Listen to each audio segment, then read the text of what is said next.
Salam sepak bola, teman-teman netizen atau warganet yang saya hormati semuanya. Selamat bergabung kembali ke konten terbaru dari channel YouTube Triple B. Dan di konten kedua hari ini sudah jelas dan pasti, saya ingin memberikan analisa dari pertandingan di Liga 1 antara Persib Bandung versus Borneo FC yang berakhir untuk kemenangan Persib Bandung dengan skor 1-0. Dengan kemenangan ini berarti untuk sementara dan untuk pertama kalinya di musim ini, Persib Bandung berada di peringkat nomor 1 dan selisih poin mereka dengan PSM Makassar dan juga Persija Jakarta adalah 1 poin dan dengan Madura United adalah 3 poin. Sedangkan Borneo FC dengan kekalahan ini untuk sementara berada di peringkat nomor 6. Dan juga dengan kemenangan ini berarti Persib Bandung tidak terkalahkan dalam 12 pertandingan terakhir mereka, teman-teman. Artinya sejak Persib dilatih oleh Luis Milla, tim ini belum kalah. Bahkan dalam 12 pertandingan terakhir tersebut, Persib Bandung mampu meraih 10 kali kemenangan. Artinya winning ratio dari Persib Bandung sejak dilatih oleh Luis Milla sangat tinggi. Lebih dari 60%. Dan juga untuk pertama kalinya musim ini teman-teman, dalam 3 pertandingan terakhir Persib Bandung tidak kemasukan gol. Padahal dalam 2 pertandingan terakhir ada pemain mereka yang mendapatkan kartu merah. Tapi ada saja backup plan dari Luis Milla untuk membawa timnya mendapatkan poin. Luar biasa. Apalagi di pertandingan tadi, teman-teman. Itu bukan pertandingan yang gampang bagi Persib Bandung. Borneo FC ini kan bukan tim papan bawah. Bahkan Borneo FC kan lebih produktif daripada Persib Bandung. Dan belum banyak juga kemasukan gol.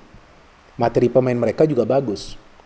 Ada Lili Pali, ada Bustos, ada Kei Hirose, ada Hendro Siswanto, ada Leo Guntara. Tapi sayangnya sinergi mereka di antara para pemain mereka ketika sudah memasuki ruang pertahanan dari Persib Bandung itu tidak efektif. Maka itu meskipun Persib Bandung bermain cukup lama dengan 10 pemain, ya para pemain Borneo FC juga sulit untuk bisa menciptakan peluang ke arah gawang dari Teja Pakualam. Memang Borneo bisa menciptakan peluang jelang pertandingan berakhir kan, mereka mendapatkan 2 peluang tuh. Satu dari Pato yang bisa di-save oleh Teja Pakualam, dan kedua dari pemain pengganti mereka Taufan yang juga hampir saja mencetak gol ketika kalau nggak salah sudah memasuki menit ke-90. Tapi di babak pertama juga mereka hanya bisa menciptakan 2 peluang.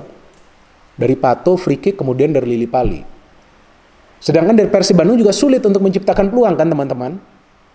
Apalagi setelah mereka hanya bermain dengan 10 pemain.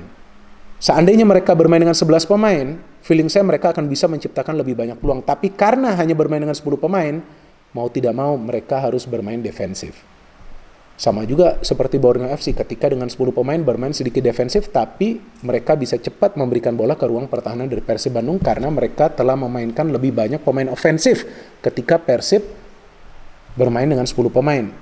Setelah Ricky Kambuaya itu mendapatkan kartu merah atau pada saat memasuki babak kedua.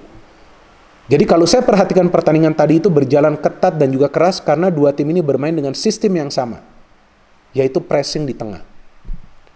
Jadi ketika pressing dilakukan oleh 2 tim yang bertanding di tengah, maka tentu akan sulit bagi para pemain dari masing-masing tim untuk menciptakan peluang. Tadi kan sudah saya jelaskan, Borneo FC cuma mendapatkan total 4 peluang. Persib juga cuma mendapatkan total 4 peluang karena gak gampang bagi mereka untuk menciptakan peluang. Tapi Persib punya Ciro dan David yang bisa bekerja sama dan mereka hanya membutuhkan 1 chance itu. 1 momen itu untuk bisa mencetak gol. Seperti juga yang mereka dapat di pertandingan lawan Persija Jakarta. Jika di pertandingan lawan Persija Jakarta, David Da Silva yang memberikan umpan kepada Ciro dan Ciro finishing, maka di pertandingan tadi Ciro Alves yang memberikan umpan kepada David dan David finishing. Mencetak gol ke-15 dia, kalau saya tidak salah. Kalau saya salah, silakan ada kolom komentar di bawah konten ini. Kalian boleh memberikan komentar kalian dan mengoreksi saya. Tapi untuk sementara ini nih teman-teman, Persib adalah satu-satunya tim yang saya lihat bisa mengumpulkan poin secara efektif. Apapun situasi dan kondisi yang dihadapin oleh para pemain di atas lapangan, seperti tadi, benar gak? Ya artinya gak salah juga dong, bahwa sejak dilatih oleh Luis Milla, Persib meroket. Kayak gitu. Meroket kan. Karena sebelumnya kan di awal musim mereka berada di mana? Di zona degradasi. Saya masih ingat ketika itu sempat dibantai juga kan. sama PSM Makassar dengan skor 5-1. Pertemuan pertama lawan Borneo dibantai juga dengan skor 4-1 ya. 4-1 kalau nggak salah tuh. Dibantai juga. Tapi sekarang mau cetak gol ke gawang Persib saja setengah mati. Memang tim lawan bisa mendapatkan peluang, tapi berapa banyak peluang yang bisa mereka dapat? Solid banget pertahanan dari Persib. Cuman itu dia masalahnya. Sering melakukan banyak pelanggaran. Seperti yang tadi kita lihat dilakukan oleh Ricky Kambuaya. Padahal kan posisi dari Bustos ini masih jauh dari ruang pertahanan dari Persib. Jadi seperti yang berkali-kali saya sering jelaskan, kalau mau pressing jangan lakukan pelanggaran. Pressing itu untuk membatasi dulu ruang gerak dari para pemain tim lawan dan mendelay. Ngerti gak? Mendelay artinya. Jadi memperlambat pergerakan pemain tersebut. Apalagi ketika pemain tersebut coba untuk membangun counter. Bukan melanggar. Kalau melanggar terus, apalagi pelanggarannya keras. Ya mungkin hanya 3 kali melakukan pelanggaran akan mendapatkan 2 kartu kuning. Ya tadi itulah yang didapat oleh Ricky Kambuaya. Sebaliknya juga sama dari Borneo FC kan, Keihiro Hirose. Apa yang dia pikir itu? Pertama foul ke Beckham ketika Beckham mau bangun counter. Kemudian kedua Abdul Aziz mau bangun transisi didorong juga. Kan bukan begitu caranya melakukan pressing. Jadi pressing itu juga ada seninya. Nah saya berharap pemain-pemain yang bermain di Liga 1 nantinya bisa melakukan pressing dengan lebih baik lagi. Kalaupun mau foul ya jangan foul yang keras. Ya gak? Tactical foul itu biasa. Tactical foul itu mungkin hanya menarik, mendorong sedikit, ya, tapi tidak melakukan pelanggaran yang keras. Itu juga adalah bagian dari rencana permainan. Seperti nih, kalau di Eropa nih, Manchester City tuh tim yang paling banyak melakukan tactical foul. Kalau di Spanyol, Real Madrid tuh yang banyak melakukan tactical foul. Itu adalah bagian dari rencana permainan, nggak apa-apa, tapi jangan keras. Kasihan juga pemain yang dilanggar kan, bisa berbahaya juga. Jadi di menit-menit awal nih memang Persib sulit untuk membangun serangan karena mereka di-press terus. Sebaliknya juga Borneo FC gak bisa mengandalkan Bustos, kreator mereka, atau juga Lili Pali karena ditutup terus. Namun Borneo FC coba menyerang melalui Andi Harjito. Kenapa? Karena di sana adalah weak point dari Persib Bandung. Sato sebelumnya memang bermain bagus tapi performanya belum konsisten. Kan pernah saya jelaskan, pemain ini belum konsisten. Maka itu ada tambahan pemain kan di Persib kan, Rezaldi yang sekarang baru masuk ya, mantan pemain dari Persija Jakarta. Tampaknya sektor back kiri ini nih salah satu titik lemah dari Persib Bandung. Dan bagusnya Jupe ini beberapa kali bisa cover posisi dari Sato yang out of position. Kalau nggak salah Sato juga mendapatkan kartu kuning kan. Dan bagusnya atau beruntungnya bagi dia cuma mendapatkan 1 kartu kuning. Karena setelah itu dia mulai bermain lebih berhati-hati. Jadi ketika ada pemain sudah mendapatkan 1 kartu kuning harus benar-benar hati-hati. Jangan ceroboh. Kalau ceroboh ya udah pasti mendapatkan 2 kartu kuning. Jadi wasit juga tadi bagus, tegas, nggak pilih kasih. Ya udah di sini ada 2 kali atau 3 kali pelanggaran keras, 2 kartu kuning. Di sebelah sini juga 2 atau 3 kali pelanggaran keras, ada 2 kartu kuning, out. Udah harus begitu dan saya harapkan begitu terus di setiap pertandingan. Jadi kita juga agak emosi ketika nonton pertandingan-pertandingan dari Liga 1, bener gak? Saya sih gak emosi, saya lagi menjelaskan dengan semangat. Kalau saya gak semangat nanti kalian bilang, kok saya ngantuk, iya kan? Jadi saya juga harus semangat menjelaskannya. Walaupun saya netral, itu lagi saya tegaskan lagi. So, jadi itu pertandingan yang baru saja selesai itu sangat ketat dan memang sulit ya untuk mencetak gol. Tapi ya kerjasama antara David da Silva dan juga Ciro akhirnya bisa membuahkan Persib gol. Dan setelah itu kita tahu bahwa Ricky Kambuaya mendapatkan kartu merah. Tentu akan kesulitan para pemain Persib di babak kedua, apalagi Borneo FC kan punya banyak pemain ofensif ya.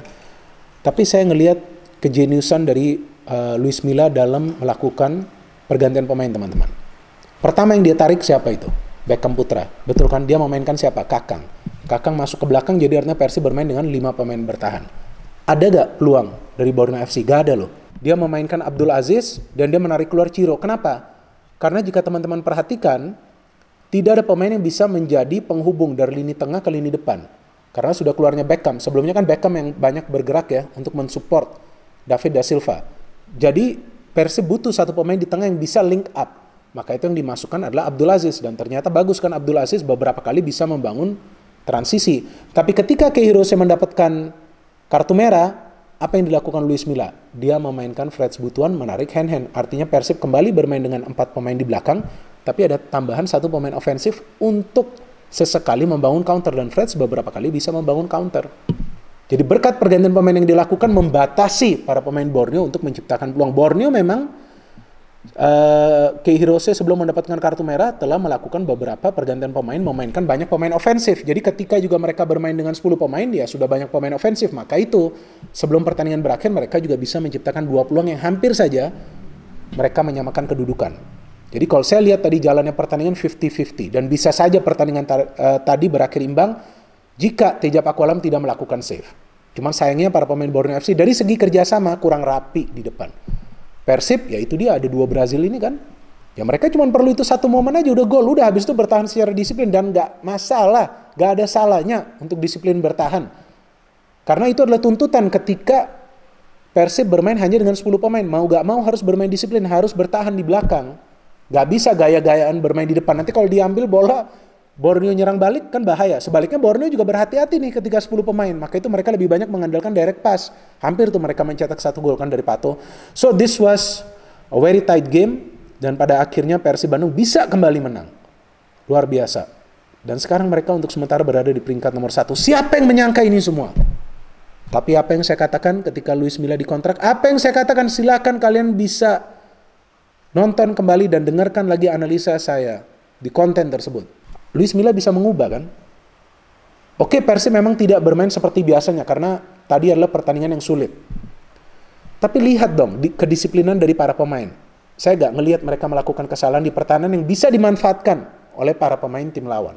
Dalam hal ini para pemain Borneo FC. Tapi menarik, nanti kita lihat persaingan di Liga 1 jelang musim berakhir. Borneo FC juga masih punya peluang, tapi mereka harus bermain jauh lebih efektif ketika menyerang. Materi pemain mereka bagus. Mereka masih punya peluang untuk menjadi juara. Kita tunggu apakah mereka bisa bangkit atau enggak di pertandingan selanjutnya. Tapi Borneo juga adalah tim yang bagus. Ya kalau saya ngelihat sih sekarang dengan hadirnya begitu banyak pelatih bagus di Liga 1, ya permainan juga semakin menarik ya teman-teman. So we wait next matches of Liga 1. Dan saya lagi nunggu juga nanti akan ada big match atau enggak ya. Kayaknya masih lama ya big match nanti ya. Oh kalau nggak salah Persebaya Madura. Wah itu seru tuh nanti tuh. Derby Jatim tuh. Nah Persebaya ini hati-hati loh, sekarang mulai bagus loh mainnya. Kita tunggu mereka bisa konsisten atau enggak. Oke, sampai di sini saja. Kalau enggak kelamaan nih durasinya, nanti kalian bosan juga dengerin saya. Thank you, terima kasih telah mendengarkan analisa saya. No hate, no politics, only football. Salam sepak bola.